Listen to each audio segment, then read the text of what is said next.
base sa kanilang salaysay, ang nabanggit kasi nila, yan si Congresswoman De Lima, no? Inisa-isa.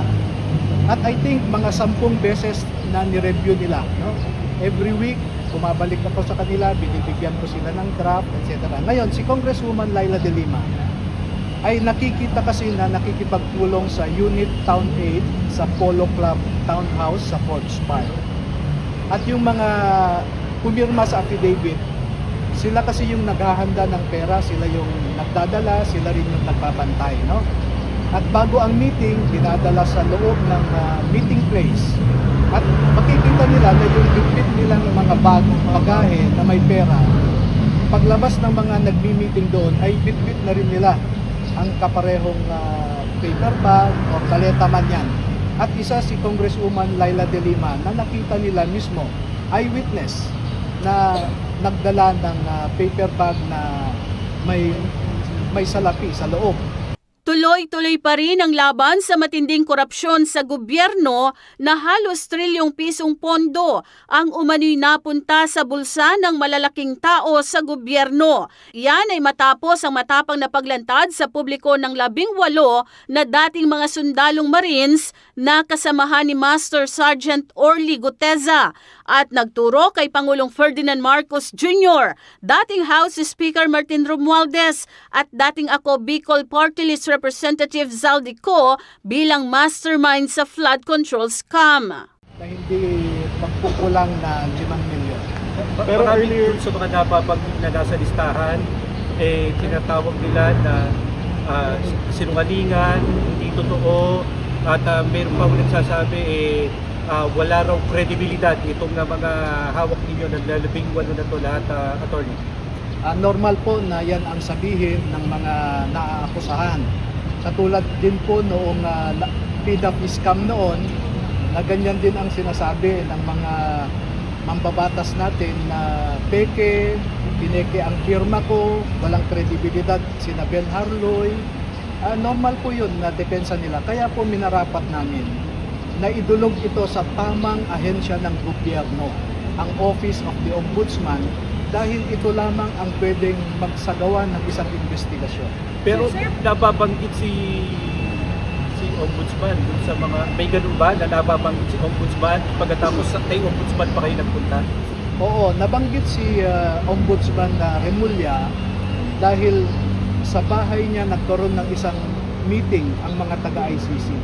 Dahil ang obserbasyon po namin, lahat ng places, lahat ng lugar kung saan nagmi-meeting ang mga ICC investigators ay mga pribadong lugar. No? Wala naman silang pinuntahang public office. Kaya sabi ko nga, wala tayong choice. Hindi ko naman pwedeng dalhin sa DOJ. Diba? Hindi ko rin pwedeng dalhin sa Senado, sa Kongreso o sa RTC kaagad. Walang ibang ahensya ng gobyerno. So, inirereklamo nyo rin si Ombudsman? Well, makikita niya doon na actually nakikipag-usap siya sa ICC. Siya ang alter ego ng presidente. At ang official statement ng Malacanang is that the government of the Republic of the Philippines will never cooperate with the ICC. And yet you have a high-ranking official of the government, no less than the Secretary of the Department of Justice, cooperating with the ICC. And we have a maxim in law that what you are prohibited to do directly, you cannot do indirectly. Sir, ano pong violation nun? Ano pong violation ng pakikipag-usap niya? From then Secretary Remulla cooperating with ICC, anong prohibition? You know, if you look at Republic Act 3019, if you cause undue damage to a person, Ano pong undue damage ang nakakos niya by talking with the ICC? well, I will not tell you now the possible connection. Kasi merong kidnapping silang kinaso yung pamilya ni Duterte. Di ba? Merong pending case na kidnapping. There is what we call conspiracy or collusion. Kaya ayoko munang magkomento dyan. Sir, may nagpopondo raw sa inyo. meron daw nasa likod ninyo, kaya kayo kumikilos ito. Ano po sagot nyo dito, Attorney? Katulad ng sasabihin ko kanina pa, normal na akusahan nila ako ng kung ano-ano. May nagpondo sa akin. Pwede rin namang ilabas nila yung ebidensya nila na ako ay pinopondohan.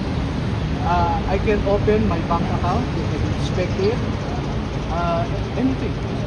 Welcome tayo. Sir, yung pera, Senator Ping Lacson na hindi daw yung amount parang hindi siya accurate kasi yung sinasabi nun sa national budget parang Ang sinasabi ni probability ng amount na sinasabi. Okay. Ang sinasabi kasi ni Senator Lacson, ang assumption niya, ang mga pera na ito ay galing sa flood control projects lamang. Marami pong ibang pinanggagalingan. Department of Agriculture, Department of Environment, no, yung mga reforestation program, no? Yung mga irrigation projects kasi ang pinupunto lang niya yung flood control eh. Pero meron tayong irrigation projects na maraming ghost dyan. Okay, at makikita nyo naman, kahapon lang naglabas ng statement si Congressman Erice na di umano yung 2 billion na confidential fund ng customs ay kinuha daw ng ating presidente, no?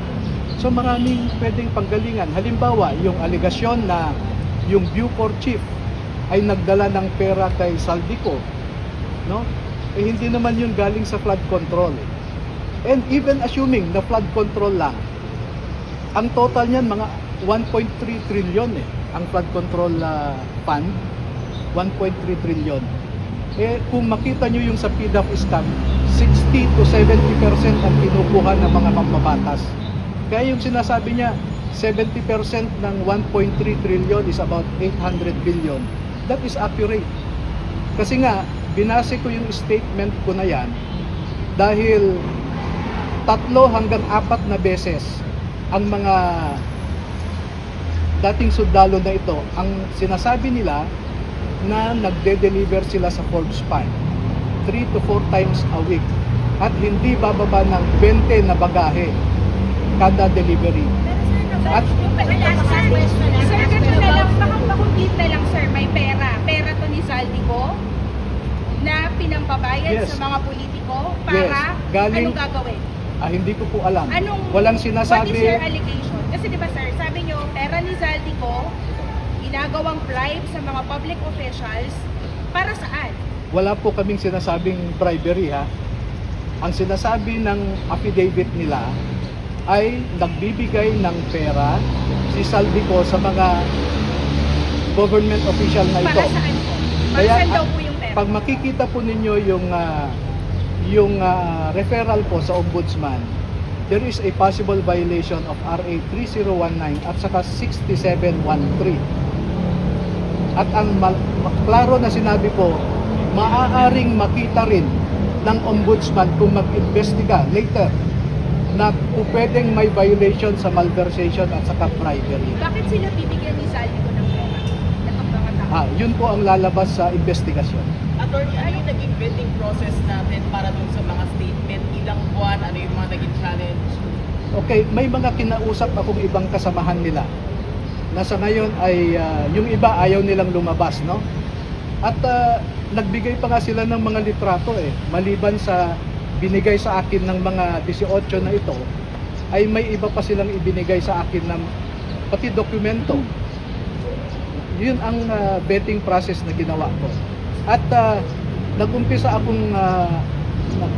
makausap ko sila October pa lamang, no? So November, December, January lamang po sila nag-decide na gusto nilang ilabas ang kanilang nalalaman dahil po sa isang insidente na dinamdam nilang lahat. Meron silang isang kasamahan na namatay ang kanyang apo sa ospital, 2 years old. Dahil walang maibigay na gamot yung hospital sa apo niya. At namuni-muni niya na ang dahilan na walang pondo ang ating mga ospital ay dahil nga ninanakaw ang pondo. Sir, sabi niyo po nung press ko na magkakaroon kayo ng mga paglalatag ng mga ebidensya, bukod dun sa pictures tsaka sa statement ng mga marino, ano po yung bagong ebidensya na inilatag niya sa referral po ngayong umaga? Okay, itong nasa affidavit kasi nila, ang tinatawag namin dyan ay allegation of ultimate facts, no? Ultimate facts. Pagdating po ng investigasyon ay doon lalabas yung mga specifics, yung mga details, yung mga detalye. Okay? Okay po. Thank you so much. Thank you, attorney. Salamat po.